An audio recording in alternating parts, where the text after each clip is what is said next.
Dear students, welcome to Gate Smashers. इस video में explain करने जा रहा हूँ टर्नरी ऑपरेटर। और टर्नरी ऑपरेटर को डिस्कस करने के लिए बहुत ही बढ़िया एग्जांपल लेके आया हूँ।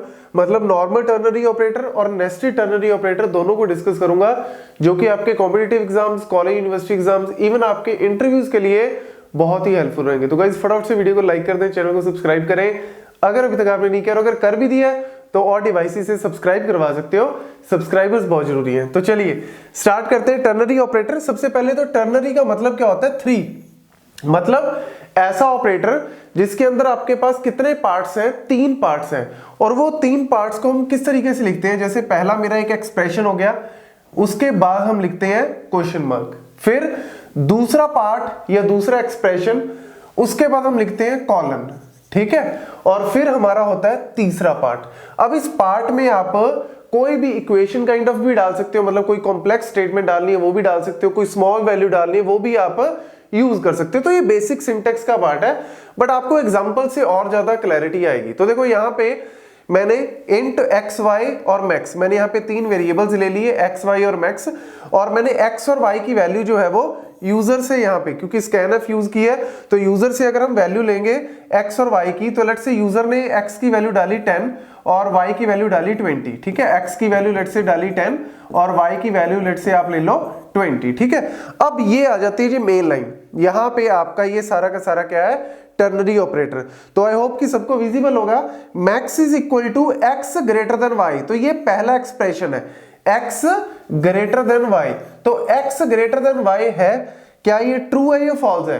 अगर तो ये ट्रू होता है, अगर ये ट्रू होता है तो आप क्या करोगे?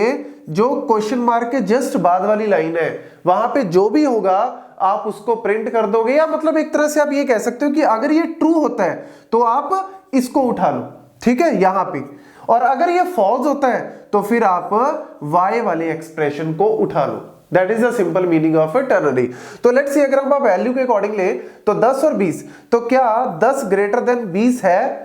ट्रू है या फॉल्स है? फॉल्स है। तो यानी आप y वाले एक्सप्रेशन पे चले जाओ। तो y का मतलब क्या है कि y की वैल्यू आप मैक्स में डाल दो, यानी 20 आपका मैक्स में डल गया और प्रिंट कर दिया आपने 20, तो आउटपुट आ गई, दैट्स इट। लेकिन अगर लेट्स से आप x की वैल्यू 20 ले लो, y की वैल्यू 10 ले लो, तो 20 ग्रेटर देन 10 क्या है? Yes, true. तो फिर आप x वाली वैल्यू उठा लो। इसको ना थोड़ा सा और विजुअलाइज करने के लिए आप ऐसे भी लिख सकते हो, इसको ऐसे लिख लो, if x greater than y, मतलब ये आपका इस तरीके से इक्विवेलेंट भी है, ठीक है ना। आप इसको इस तरीके से भी लिख सकते हो, if x greater than y, तो आप क्या करो? आप x को कंसीडर करो, मतलब यहां पे जो भी लिखा हुआ है आप उसको कंसीडर करो। एल्स पार्ट में आप मतलब एक तरह से y को प्रिंट करो, ठीक है। तो यहाँ पे जो भी स्टेटमेंट होगी, कोई भी आप वैल्यू लिखते हो तो उस हिसाब से ही वर्क करेगा, ठीक है। तो यहाँ पे इस तरीके से ये वर्क करेगा। तो इसको ऐसे आप विजुअलाइज कर सकते हो, तो ये चीज नोट कर लेना। अब आपका जो आ जाता है कई बार टर्नरी पॉइंट, टर्नरी में नेस्टेड तरीके से, अगर हमने नेस्ट, जैसे इफ एल्स नेस्टेड होता है, तो ऐसे ही आपका ये भी नेस्टेड काम वही है। यहां पे हमने x की वैल्यू 3 ले ली, y की 4 और एक z ले लिया। यहां पे मैंने क्या किया?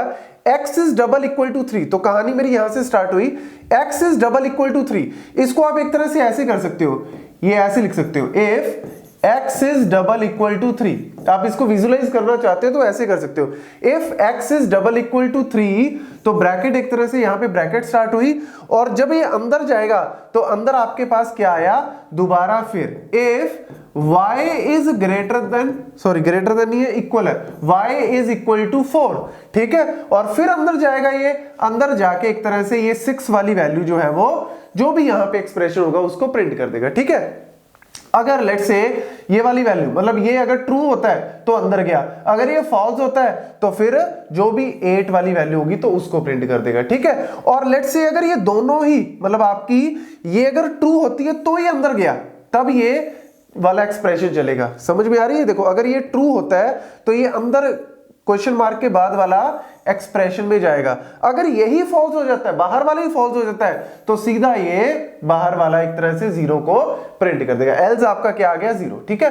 तो आप इसको एल्स में लिख सकते हो, इस तरीके से आप इसको मेंशन कर सकते हो। तो यहां पे अगर हम इस क्वेश्चन की बात करें तो x की वैल्यू 3 है, y की वैल्यू 4 है, 3 डबल इक्वल टू 3 ट्रू, अंदर गया, y की वैल्यू क्या है 4, 4 डबल इक्वल टू 4 ट्रू, तो ट्रू का मतलब क्या है, सीधा 6 जो है वो आपका आउटपुट में आ जाएगा। ठीक है, लेट्स से y की वैल्यू आप 5 ले लो, y की वैल्यू अगर आप 5 ले लेते हो तो x is double equal to 3, true है, अंदर गए y 5 is double equal to 4, false हो गया, फॉल्स हो गया तो आप 8 को प्रिंट कर दो। ठीक है, लेट्स से आप x की वैल्यू क्या ले लो, 5 ले लो, तो 5 double equal to 3, 5 double equal to 3 क्या है, फॉल्स, तो आप ये सारा का सारा ही एक तरह से डिस्कार्ड हो जाएगा, मतलब आप सीधा एल्स पार्ट में गए और 0 जो है वो प्रिंट हो जाएगा। तो ये कहानी जो है वो इस तरीके से काम करती है। तो जब आप इसके ऊपर 5-7 क्वेश्चंस प्रैक्टिस करोगे तो आपको ये बिल्कुल आसान लगने लग जाएगा। Thank you.